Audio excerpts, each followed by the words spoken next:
Akshada, I know one little thing about you is, I mean, we all know you're the principal of the school, but I know that we are exactly at your favorite place in the school, right? We are. Yeah. And, it takes me back to that one day where I saw the first brick being laid here. And look where we are today. I mean, when you look outside, what do you see? You see Vedanya, you see the ethos and the spirit of Vedanya personified. It's no more a space which is just made of bricks and mortar, but it's a space which is alive. It's alive with the giggles that and shrieks of kids. Right. It's alive with ideation from teachers. It's alive with planning from administrators. It's alive with feedback from parents. But most of all, it's alive because the kids here are very happy. Yeah. And you know what? It just takes me back to a little journey. When you're talking of being alive, when I walk into this beautiful space every morning that I come in, you know what greets me first? Namaste, ma'am. And that namaste resonates in my head all through the day. And I think our security guards, impeccably dressed, always, tiptoe, and their namaste goes on. No matter how many times they meet you through the day. And I'm sure our parents also have mentioned it, right? They have. And, when we decided to go with an external agency, the first thing that I remember mentioning to them is that the attrition rate cannot be high because they're the first point of contact for any parent or any child. Absolutely. Having a turnover there which is not healthy. Yeah. So that was my first statement to them. And Ravi ji, who's with us for the longest time and manages or holds the fort for us literally, excellent example of how a security in a school should be. Yeah. And that's one thing that we are never going to compromise on. Yes. The safety and security of our children. And each of our guards and the Didi standing at the gate should know each and every child walking into our school, right? Which is imperative, right? Yes. Now let's move through the gates and come to the door. As we step in, we are greeted by the usually very nattily dressed admin staff, right? And that is something, I think from the very beginning, we have sort of believed in, that whoever comes into school should see two things. Should see cleanliness and should see smiling faces. You agree to that? Absolutely. And I think it's a part of our philosophy that anybody who walks in is made to feel at home. Yep. And is made to feel welcome, because that's the first thing that any educational institution which is open should make you feel. It shouldn't be a space which intimidates you. It should be a space where you say, wow, I would like to go back there. And the admin is always the first face that you see, even before the teachers or the kids, or even before the higher management. Right. So if your admin has a happy smile, it talks well about the institution. Absolutely, absolutely. And that's why the importance of being happy, which is a core philosophy, is something that parents keep sharing with us. Yes, and when they go back, the children go back home, they say, when are we going next? I hope today is not a Friday, because then we'll have 2 days of holidays. I still remember one of the parents sharing that with us. Yes, and that also takes us to the most important people, I feel, which is a process that, I start off with. I think I have spoken to about 400 young and old people across Gurgaon and Delhi and beyond to find out whether they really fit into our happy, smiling concept of a teacher, right? And I don't know, after speaking to 400 people, we have got the best 14, 15, 16, and the numbers are growing here. And what constitutes a teacher here at Vedanya is somebody who can inspire each and every child to be a learner because they themselves are learners. And that is our belief, right? We have to be learners for life. Otherwise, we can never be good teachers. Absolutely. Right? Absolutely. Yeah. And I think that's what we looked at each and every teacher that we interviewed. So it was, we are an IB school. Yep. And we will soon establish that as a fact. Yes. But also what we were looking at is, it didn't matter if you came from an IB experience or not. Yeah. What mattered was how open-minded you were and how ready you were to learn. Yes. So I had some teachers who came with a certain kind of experience that supported them in being a well-groomed IB teacher. Right. But I had some who didn't come with that. But what I saw in them was, or what you also saw in them was, that spark of wanting to do better and having the tenacity to work towards. You know, another point I want to add here, Akshada, is they didn't come with preconceived notions. Yes. So they were open-minded. You come with preconceived notions, you cannot change. You're not a learner, right? So that, I think, made a huge difference. That had made a huge difference. And also, I think our vision of taking in even new and young teachers, because the moment you look at new and young teachers, you connect with recent times. Yes, Your kids come from recent times. Yes.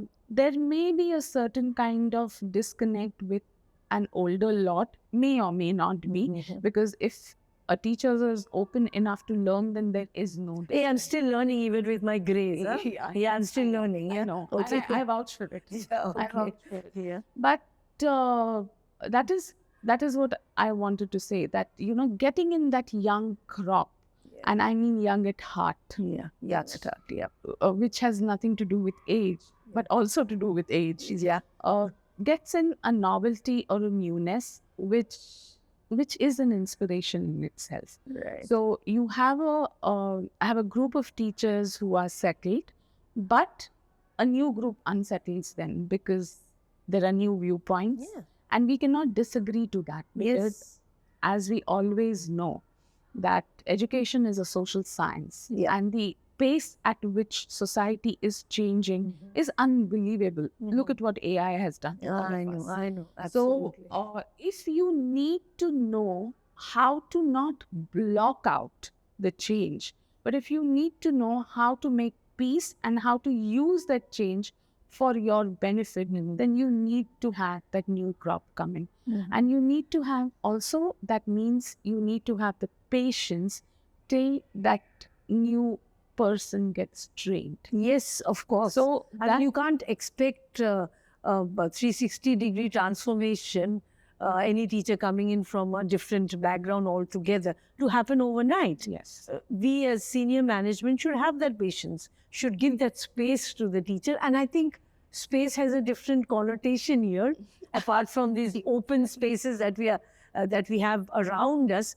But we need to give that mental and psychological space. Yes, and that's what I think. That's what, when young crowd comes in, or an educational institution or a school is always a young place, because you always have the young. Actually, that's why I've never grown old. Being a teacher all my life, I always believe that as teachers we can never grow old because we are with young people.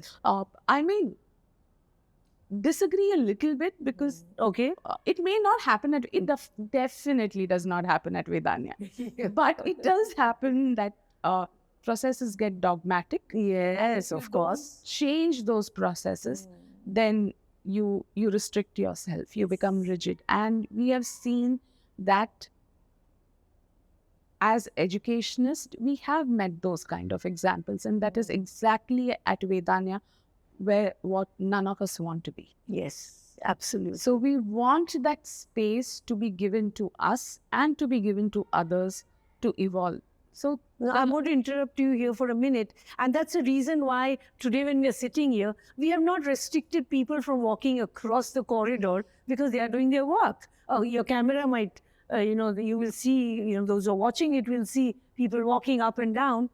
But see, they are doing their job. We are not going to restrict them because you're going to shoot something here, right? And we have given them the freedom to do their work, the design that they have created, because we know that at the end of it, what they're doing is for the program that they have in front of them, right? Go ahead, Akshada. I wanted to make this point. Yeah, right? And also, one thing about space is, I know that one of our taglines says that space is the third teacher for us. And space did not mean only in the physical form of that. Yes. The space meant that the space we give our teachers, the time we give our kids, and the space and the step we take back as a management when we think our intervention is not needed. So space has these many connotations at Vedanya. It's not just about a building. Yeah, coming from a 5-letter word to a 4-letter word. Now, don't panic, friends. The one 4-letter word in Vedanya that holds magic for us is called love. Yes. There is a beautiful bond of love that is shared between the teachers and the learners here, right? And that is the bond that has brought in happy learning times, will continue to foster happy memories, and that is what attracts parents to our school. Don't you think so? Love rules everything.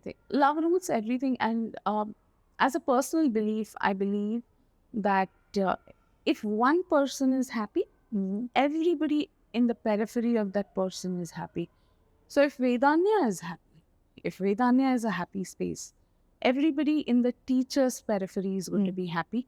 So everybody in the teacher's periphery, including her family, is going to be in a happy space. Of course. My teachers may not totally agree at this time because there are progress reports and assessments being written. So this is a bad time to state this, but I will still state it because we're taking an average view. Because holidays follow. Yes. And because the teachers are happy, the learners are happy. And when the learners are happy, their parents naturally rub it off. So I think it's a chain reaction that happens at Vedanya, where you have a happy space, you have happy teachers, you have happy kids, and that's why you have happy parents. Yeah, and also if you remember, Akshada, we had this workshop. We keep having workshops for teachers, and of course some for parents and the staff as well. We had this workshop on essential agreements. Yes. And remember the 5 golden words that means Vedanya? Please, thank you, sorry. Then, excuse me, and may I. Right? If these 5 golden words are so important for each and every member of this community that we have ours, I think the sunlight coming in through the windows will also fade into a twilight, because what these 5 letters bring to us is a dazzle, right? And it brings to us a future that will give us children who are going to be not just leaders of tomorrow, but people who are good human beings. Yes? So again, the vision, our vision is what constitutes it. And in a lot of parent interactions, I have always stated that successful people may or may not be happy, but happy people will always be successful. And I think that's the foundation of Vedanya. Our kids are happy. They're happy because we don't mollycoddle them, or we don't pamper them, but we respect them. Yeah. Happiness comes when you're respected for who you are.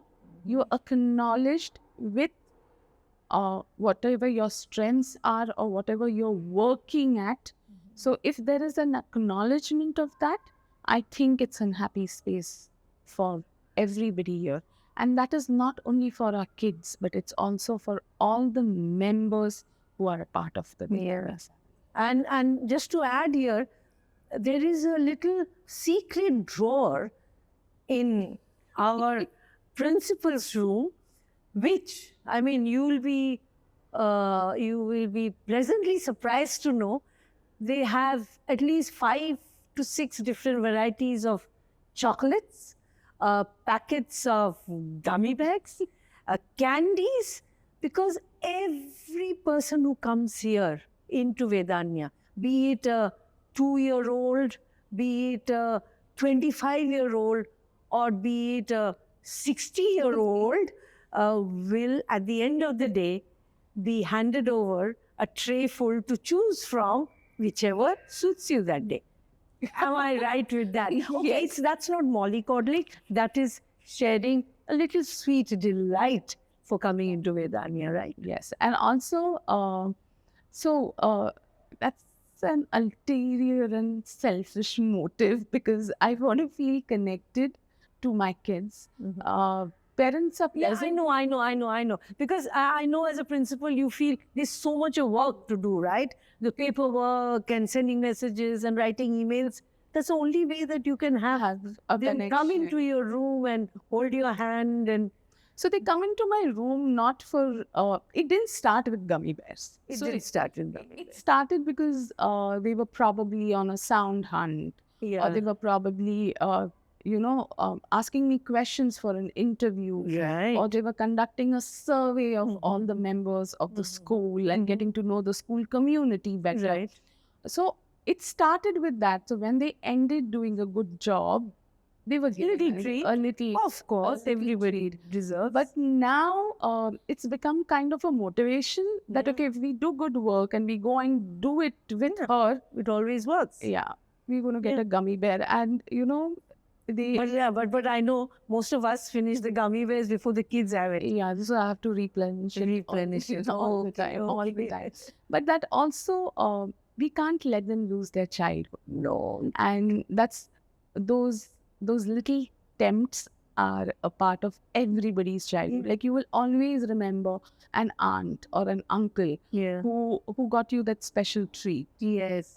You would always remember a place where you went to and had ice cream. Yeah. Or you would always remember when you did something, you were appreciated in this way. Yeah. So that's a part of childhood. Yeah. Now you know why those gummy bears finish so quickly, why the chocolates have to be replenished, because everybody is doing something beautiful every day.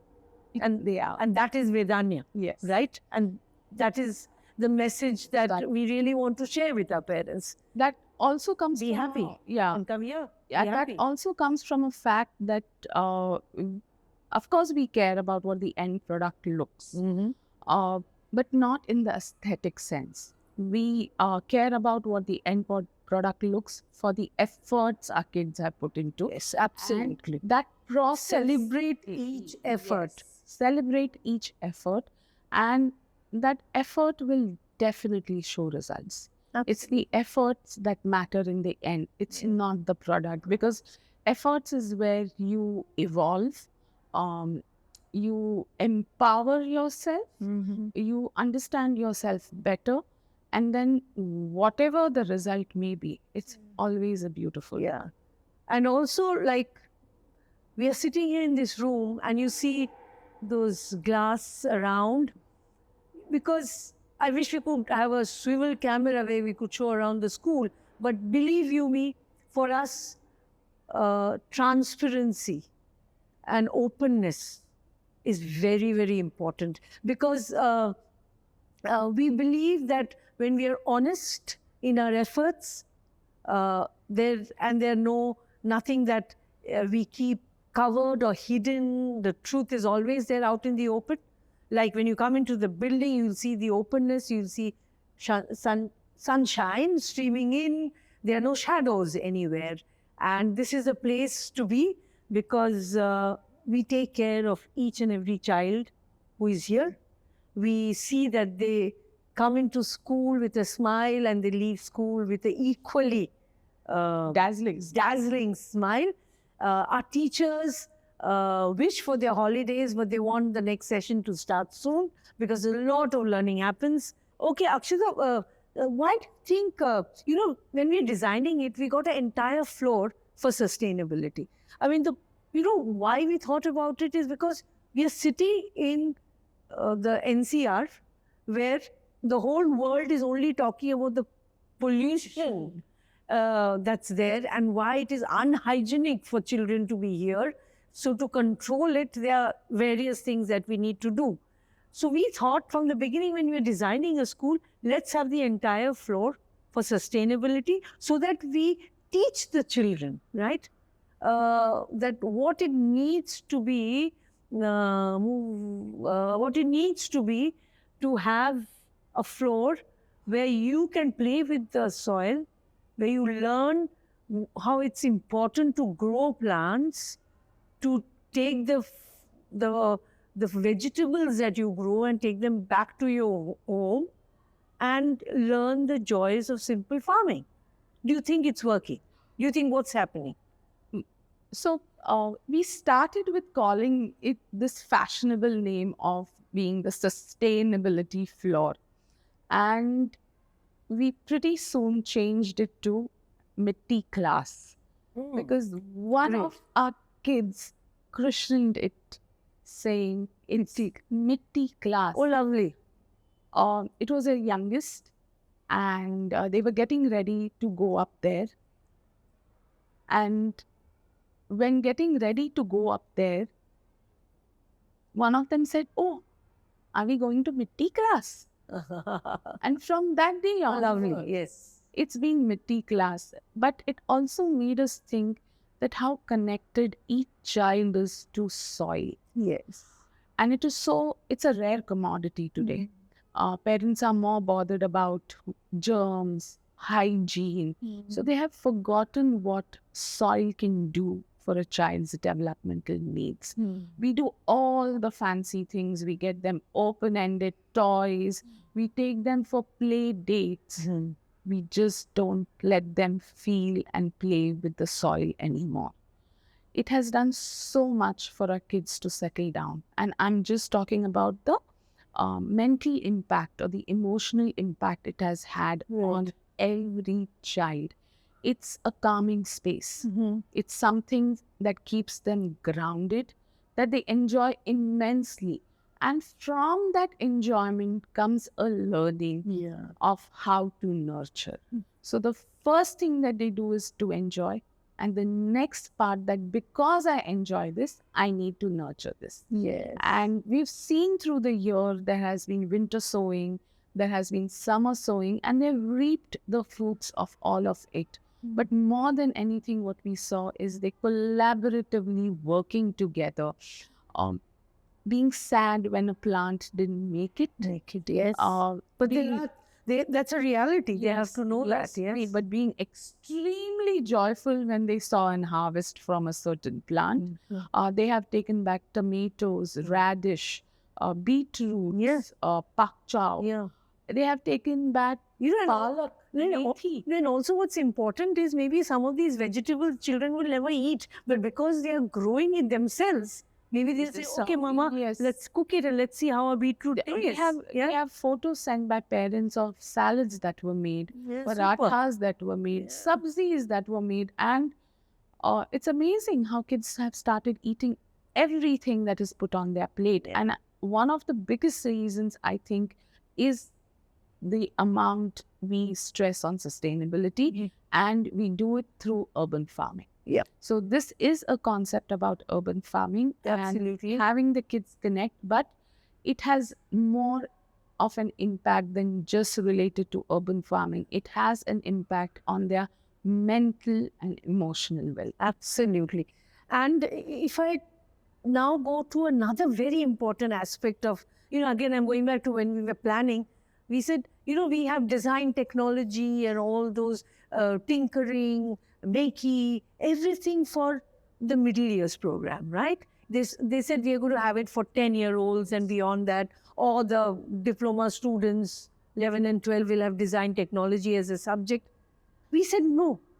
We want even the youngest in our school to be able to fiddle about, because only when you fiddle, you play with your hands and you ask questions, or you tear up that piece of paper and then you try to put it back into a shape, that your mind will start imagining things.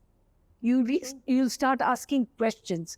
Hence our Maker Lab, which you think that is this working? So, I think the idea of calling it a creator's lab was a great one, because with design thinking, so our creator's lab is divided into two parts. One is where it caters to visual art, and the other part is where it caters to design thinking. But somewhere there's a deep connect between both. If you sit down to do art also, there has to be a certain design in place.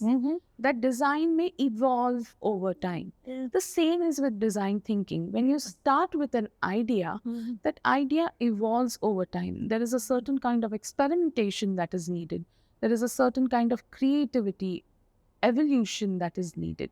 So a very interesting thing that we did, and for our lower prep kids, lower prep kids, is where they did the story about Three Little Pigs. Now, the Three Little Pigs is a bro and beaten story. Yeah, absolutely. But what they did was they created a model, and each child created a model of what a Three Little Pig story looked like.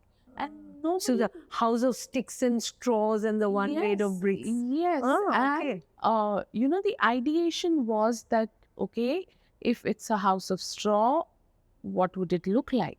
If it's a house of bricks, what would it look like? If it's a house of sticks, what would it look like? And did they use this huge fan to see which one is blown off by the wolf? We didn't give them the chance, but that's a good idea for the next time to get them to. So they can't have a wolf huffing. They can at least have these pedestal fans huffing and puffing down. Yeah. That's a great creative idea for design thinking here. And they eventually presented it as a story to their parents during the student-led conference. So if you see the connection they made from language to design thinking to presentation, it was a deep connect and across disciplines. So I think the idea or the wish that we wanted to start design thinking as young as that age has really paid off, because they may not understand the validity of their design, because that will only come through experimentation and age, but they know that imagination is possible. So they grow up with the belief that it's okay to imagine. There is, some truth in imagination, and imagination works. Yeah. And imagination works, and transforming that imagination into a reality, that is Vedanya. That is Vedanya. That is Vedanya, right?